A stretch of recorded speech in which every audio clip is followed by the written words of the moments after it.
This is Rhea, and this is Just the Who of Us, where we talk about a range of topics including life events, current events, spirituality, entertainment, family relationships, as well as answering listener questions and more. Today, we are talking about your advocacy and your focus on your primary motivation being lived experience, negative and positive lived experience within the LGBTQ plus community.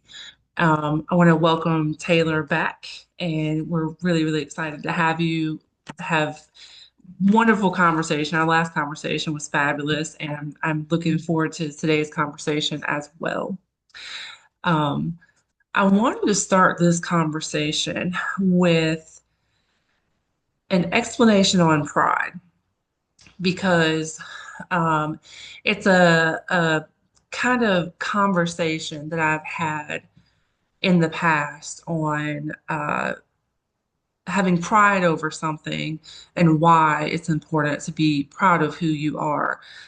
There's a lot of people who have the perception, and this is more in relation to like Pride Month or Pride events. I had a conversation with some silent protesters at I think 2 years ago, our pride here in Salisbury, and we had a conversation about the word pride.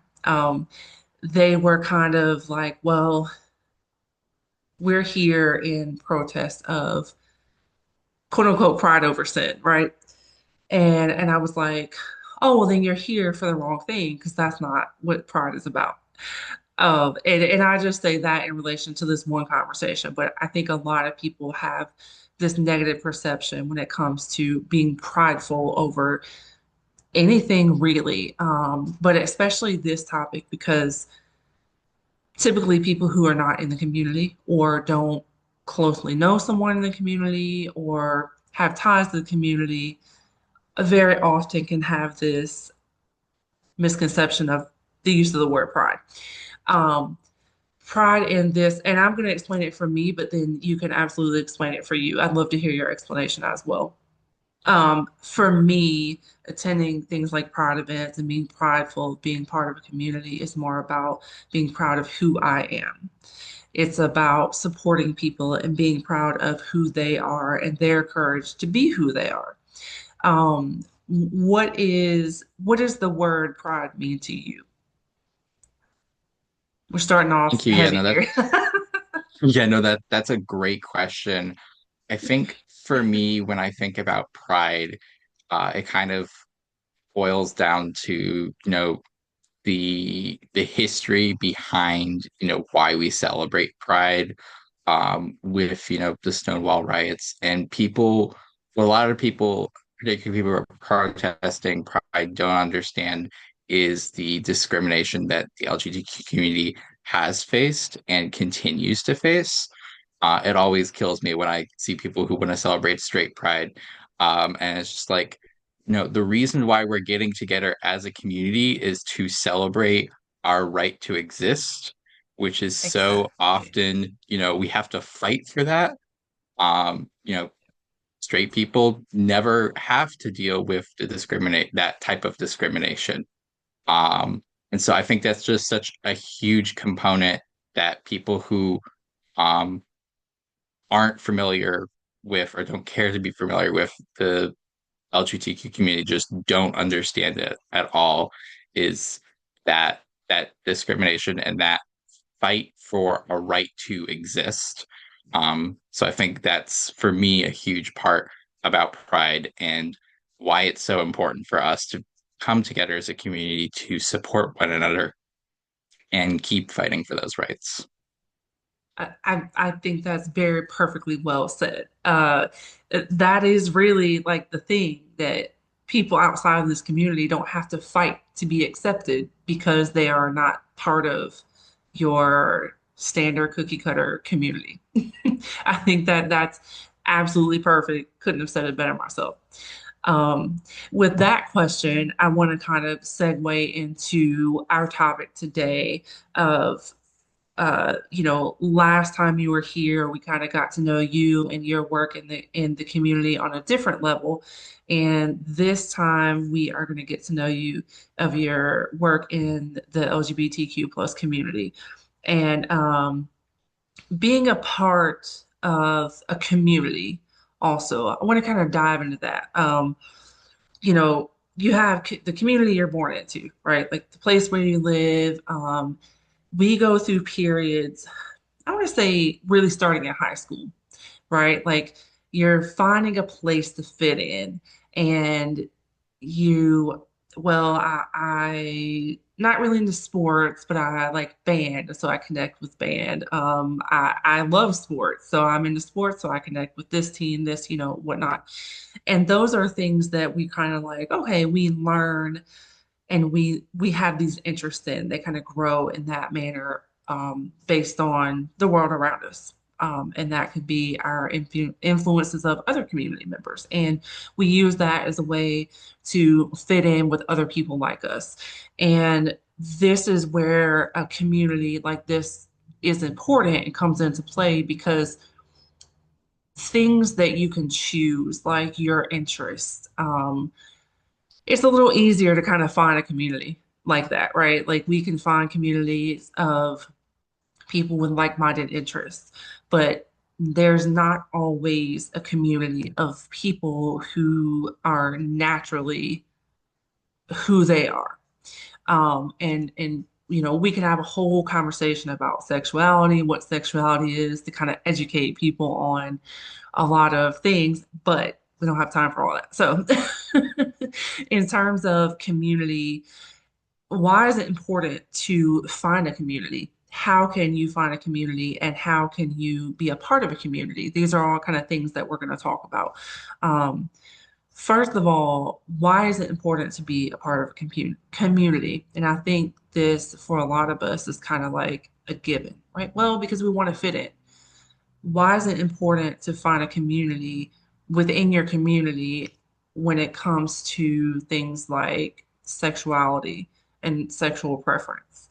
Um, like I said, I think it's kind of an obvious answer. We not that so much we even want to fit in, but we just want to feel connected, respected, understood.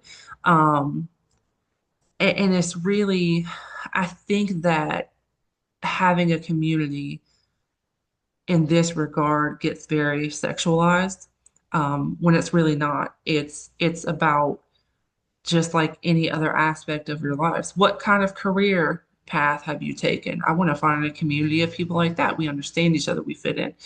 And it's very, in my opinion, very much the same thing.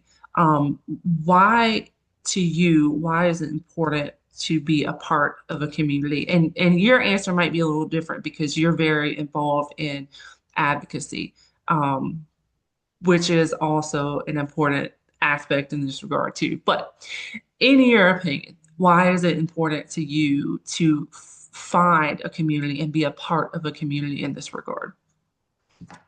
Yeah, definitely. Another great question. I think to just kind of answer the first part, just in general, it's really important to be part of some type of community because, we as people, no matter how introverted some might be, we're still social creatures and need that sense of connection. Um, and, if you don't feel like you're part of some community, that's going to be a really kind of sad, depressing life. So we're naturally drawn to wanting to be involved in communities just in general.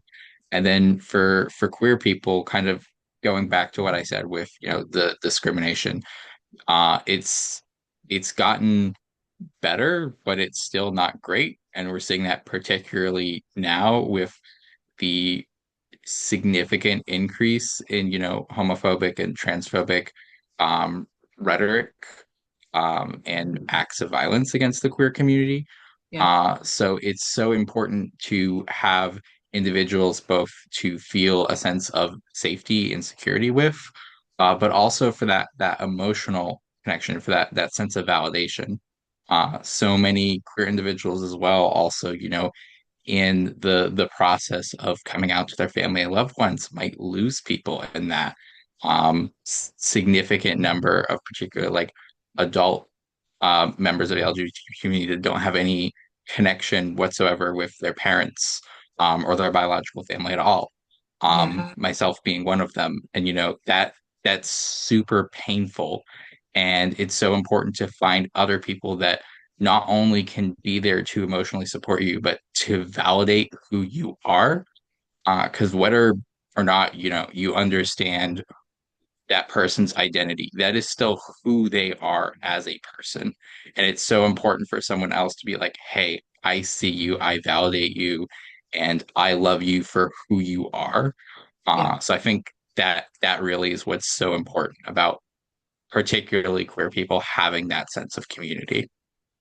Yeah, absolutely. You know, the internet has this way of opening our eyes to certain things and overloading us with certain things at the same time. And, you know, especially when it comes to like political agendas. And I'm not going to dive too far into politics, but uh, my husband and I had this conversation not too long ago about like the internet and how it can make you think that something is everywhere. Like it's happening everywhere. You see on the internet, and that means it must be insanely happening, like a crazy amount everywhere. And I've had this kind of um, observation, I guess, in a sense, to where one video can make an audience think that this is just this situation is causing such an uproar and it could be the one and only isolated event, right? And I think that a lot of people on the negative side, a lot of people take very isolated events and kind of turn them into, oh, this is happening everywhere we go. It's an issue everywhere. And it's on the other side, it can also bring attention to certain things that may not be happening everywhere, but are important. Um, you know, I've seen, sorry, I've seen situations where also the internet can help improve issues. Because, like I said, say for instance, there's something going on around on the internet um, in relation to advocacy. Uh, and it could be a small isolated event in a very small town, right? Like we forget that there are bad things or big things that happen in small places, but because the internet doesn't really focus on the little towns, the little people, that we don't really know that it's happening. Um, I, I think the internet can be a very educational place. It can be a scary place, but it can also be a very educational place. I think the good part of the internet is where we get to see, oh, these things are still happening, right? Like we know that integration between Black and white Americans didn't take place that long ago in the sense of like legal relationships, right? And that's just two different races. And now, for me at least, I mean, I'm in an interracial marriage, so to me, like that's normal. But there are still places that even that is weird or not, like frowned upon or whatnot. And that's just races of people. There are a lot of places where anyone who is not in the straight community is still outcasted. It's you mentioned that like these things are still going on and people are still getting ridiculed and misplaced or displaced rather. And I think a lot of people have this misconception that, oh, that doesn't really happen. Well, like we don't see it a lot on the internet, so it doesn't really happen. Or like I don't see it a lot in my town. I don't see a lot of homophobia in the city I live in. But if I look to the internet and I look at these, smaller places that are kind of being exposed for homophobia, oh, like I could forget because I live here that I don't see it. But then, oh, it still goes on other places. So I say all that to say that I think the internet can be both harmful and beneficial, but if we kind of pay attention to the world around us a little bit more, we can see that these things are still a really big problem. And having a community within your community to turn to, you know, especially for the places that are kind of underexposed, can be life or death for some people. Like if we're looking in terms of suicide, um, outside of just harmful acts that are committed on people by other people, there still is an unnecessary suicide rate. And I think that having a community and being part of a community, having somewhere you feel safe is important. On the flip side, as an ally, it's also important that we have people like you, or, that we have allies in general, because people need outside support as well. And it's one thing to have a good, tight-knit community within your community, but if you don't have people who support the community, who are not part of the community, then we can't get as much accomplished. Does that make sense? Yeah, yeah. And like I wanted to also, in kind of in response to that, Mhm. talk a bit about, the I guess some of the good things that can come out of the internet, particularly in terms of small towns, rural communities. Yeah. Because one of the organizations that I work with, they actually started a few years ago. It's in a very small, very rural, conservative town, and the local library was planning on hosting Mhm. a drag story hour. So it's going to have, drag queens dressed up as princesses and stuff and reading to kids, particularly or completely harmless, um, and great event for the kids. But because of people that, don't understand um, things with the queer community, and they just saw drag queens, think that it's sexualized and everything, um, that they started protesting. And they actually had sent multiple written threats to the library that they were going to burn the library down, targeted death threats to library staff members for planning to host the event. Um, it ended up that the town's public library closed for over a year, even after they canceled the event because of all of the threats that were being sent to the library and the staff. And it was huge. Like it went up to the New York Times covering the story just because of how incredibly insane and homophobic it was. Yeah. And even though it's a small town, that there were still a lot of queer people there because, again, we exist. Right. We Right. exist in small towns, we exist in large cities. There tends to be I guess, a higher percentage, or it's more noticeable in large cities, but that's, I think, primarily because of people moving out of small towns because of the discrimination that they're experiencing. Yeah. Um, so they decided to get together and just put together a pride picnic in the park that was going to be, family friendly, focused on the kids event.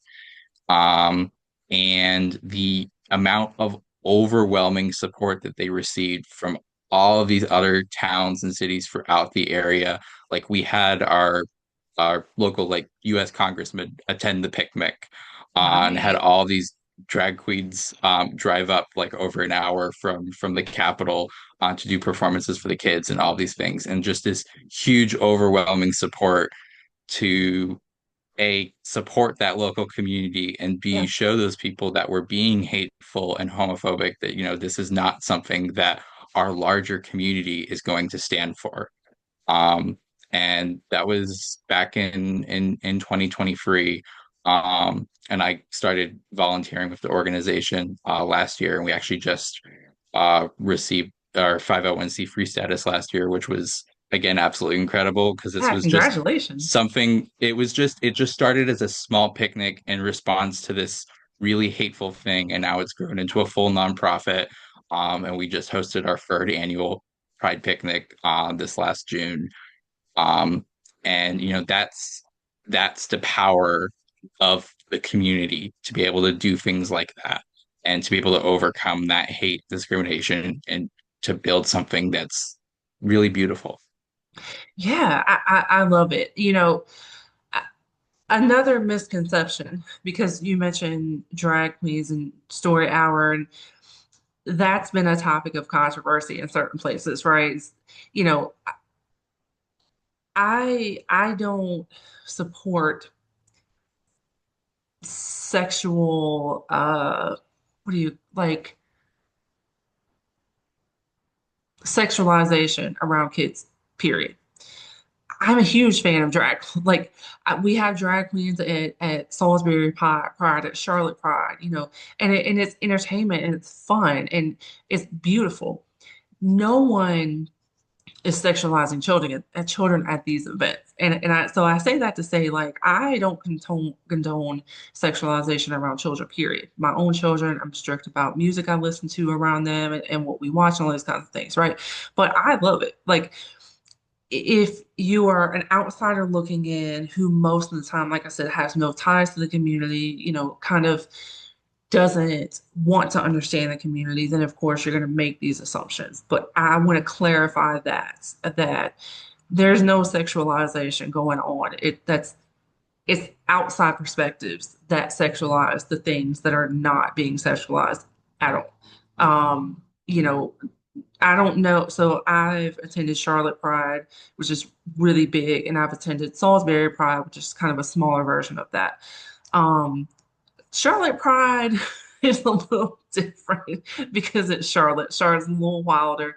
There might be a couple people walking around with assless chaps in the parade, but they're not drag queens. It's not the drag queens having their ass cheeks out. Just want to put that out there. But it's not. It's if you come and you are supporting people in a community and you just look around and see what's going on for yourself. It's a community coming together. It's so the opposite of sexualization and trying to groom and all these crazy things that people assume that aren't a part of it. Right. And so that's something that I really wanted to make sure that I put attention into specifying and putting out there because if you don't know then you make assumptions, right? I want to kind of segue over to your involvement in UHQA. um, you briefly mentioned you're beginning to volunteer, and now I assume this is the organization that you're talking about that you guys recently obtained your status.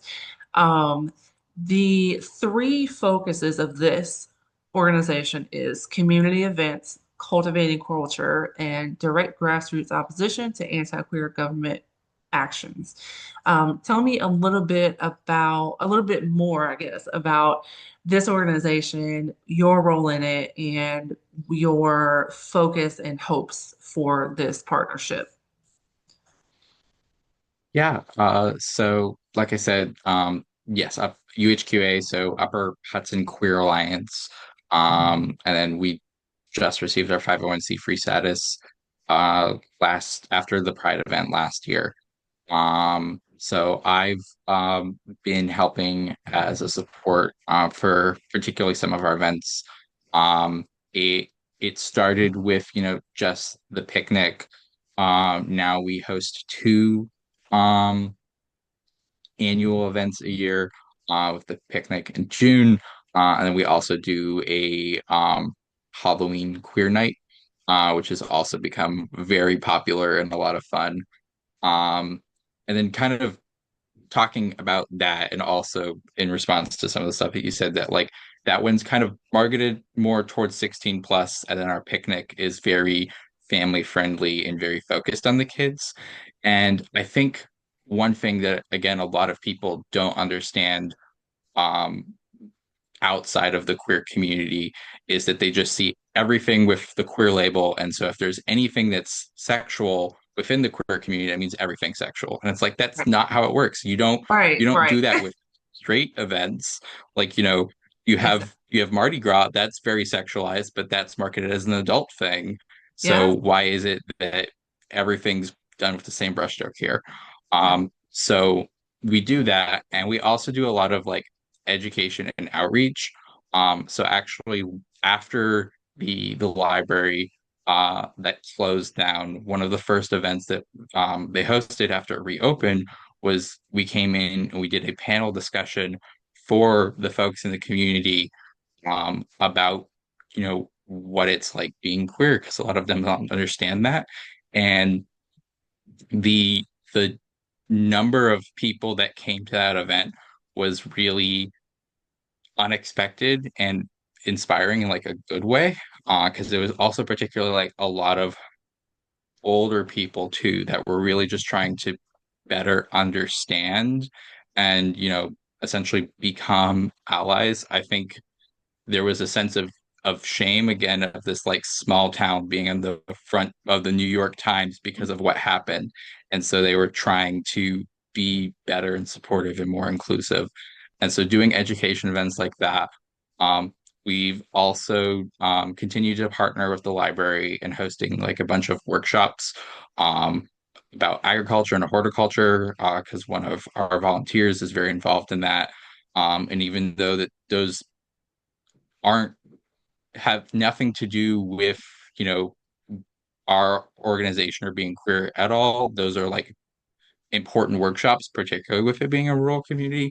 And again, kind of just showing to the community that, we exist as a community organization and that we are here to support the community, particularly queer individuals in the community, but we're just here. Yeah. And I think that that's helped a lot with people becoming more accepting and understanding um of who we are and queer people in general.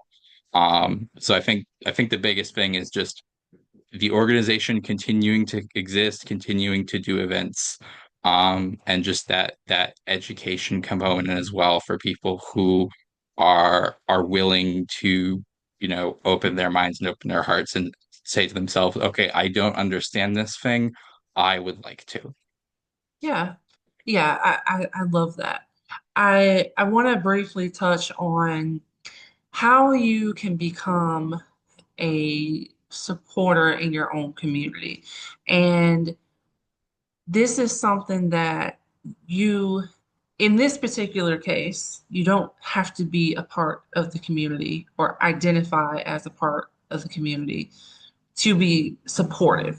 Support just means that whether you identify with something or not, that you provide compassion, assistance, uh, just be a supportive person to the community, right? And that you can do that without being a part of the community. The internet is a great resource. Always make sure that you're checking your facts and making sure that the information you're looking for is accurate, up to date, and in tune with what your purpose is. As a straight ally, a bisexual ally, you know, because myself, I'm married to a man, I still identify as bisexual. But regardless, if I was straight, I feel like it's still kind of important to me, even though I'm married to a man, it's still important to me to support this community because I do still identify as part of the community. Um, but even if you don't, I've been to plenty of events where there's even like churches that come, specifically Charlotte Pride.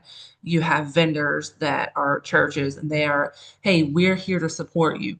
You know, outside of religion, whatever your beliefs are, whatever your affiliation is, you can still be a supporter of a community, and not not just this community, the disabled community, whatever the homeless community, whatever the community may be, single mothers, blah, blah, blah.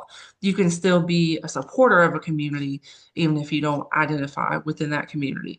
And I think that's really important to touch on too, because it's a great way for a community to make progress when there are people supporting it from the outside. Absolutely. We love allies. I think in a perfect world, everyone would be an ally. Just, being as understanding and supportive as they can, but obviously we don't live in a perfect world. And that's not ever going to happen. Yep. Um, but for those who are willing and particularly, see some of the issues that we face and want to be there to support, absolutely. Pretty much again, no matter how small your town is, you're always going to have some queer organization nearby. Yep. And they're pretty much always going to be a nonprofit and in need of volunteers. So whether it's just, supporting as an event staff, particularly around Pride, or, using whatever professional experience or connections you might have to support the organization. Yep. Or, if you are like a member of a church or some other community group and you want them to participate in Pride to be able to show their support or to partner with that organization to host event. For our one of our fundraisers last year leading up to Pride, we had a church that was queer inclusive and offered us space to host our fundraiser. So there's so many opportunities for individuals and organizations to act as allies and be supportive of the community without being members of the community. Yeah. Yeah. Um, I had I had a point and it like ran away from me. Um, oh, and, outside of Pride Month too, right? Because, there's the local organization here. They also volunteer with other things. Salisbury has a lot of celebrations. Like it seems like they're always doing something, whether it's, like we're known for the Cheerwine Festival. Just like this is like the home of Food Lion. There's always something. You know, your organization as a supporting or as an ally, you can also get involved in other things all year round. Like I know Salisbury Pride here actually they volunteer with a bunch of other stuff. So, you can form a group on your own and take that group of volunteers and represent your Pride community and volunteer at other events as well outside of Pride Month. So, there's ways that you can get involved as a supporter, as an ally, or as a member of the community that don't have to be just in August or, June or whenever your city does their Pride Month or their Pride events. Yeah, absolutely. Is there anything else that you would like to touch on before we wrap it up? Um, I think kind of just circling back to that community piece and talking a little bit from my personal experience there, because there's a huge intersectionality with people who identify as queer and have mental health challenges. Yes. And, I think again, a lot of that comes from lack of support with, whether that's the community that you live in or, friends and family, loved ones not supporting you, and then going through that journey of trying to discover who you are with, uh, gender dysphoria and questioning gender and sexuality and all of that. And that can send a lot of queer individuals, particularly youth, into like dark places who don't have that support. So I think just talking from my own experience of having been that kid that was not supported and in a dark place during my youth when I was kind of discovering myself, I want to say that, it gets better. And, it's so important to find that community because you will be validated and supported. And there are people out there who will love and support you for who you are.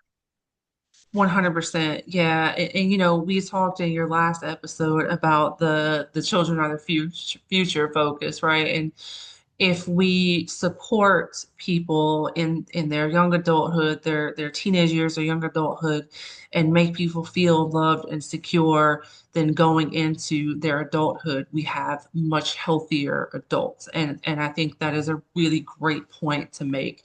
Um, in your next episode with us, we are going to talk about your personal experience with sexual assault and domestic violence, and kind of bring everything together here.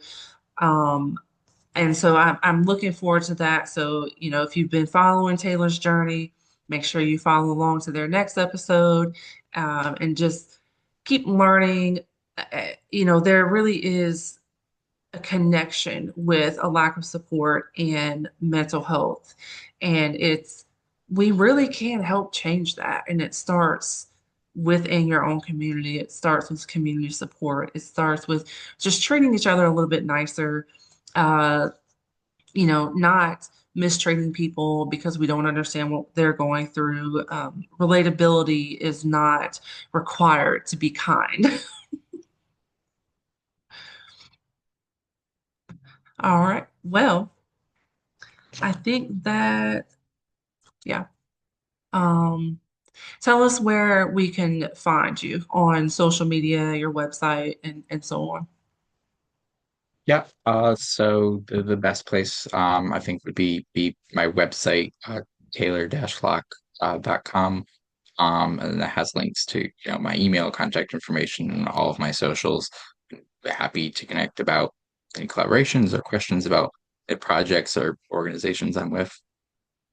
Perfect. All right. Well, thank you for being here, and we'll see you again soon. Check us out on YouTube at Rhea Higgs, ReaHagues. You can also keep up with us on Instagram at Just the Who Podcast.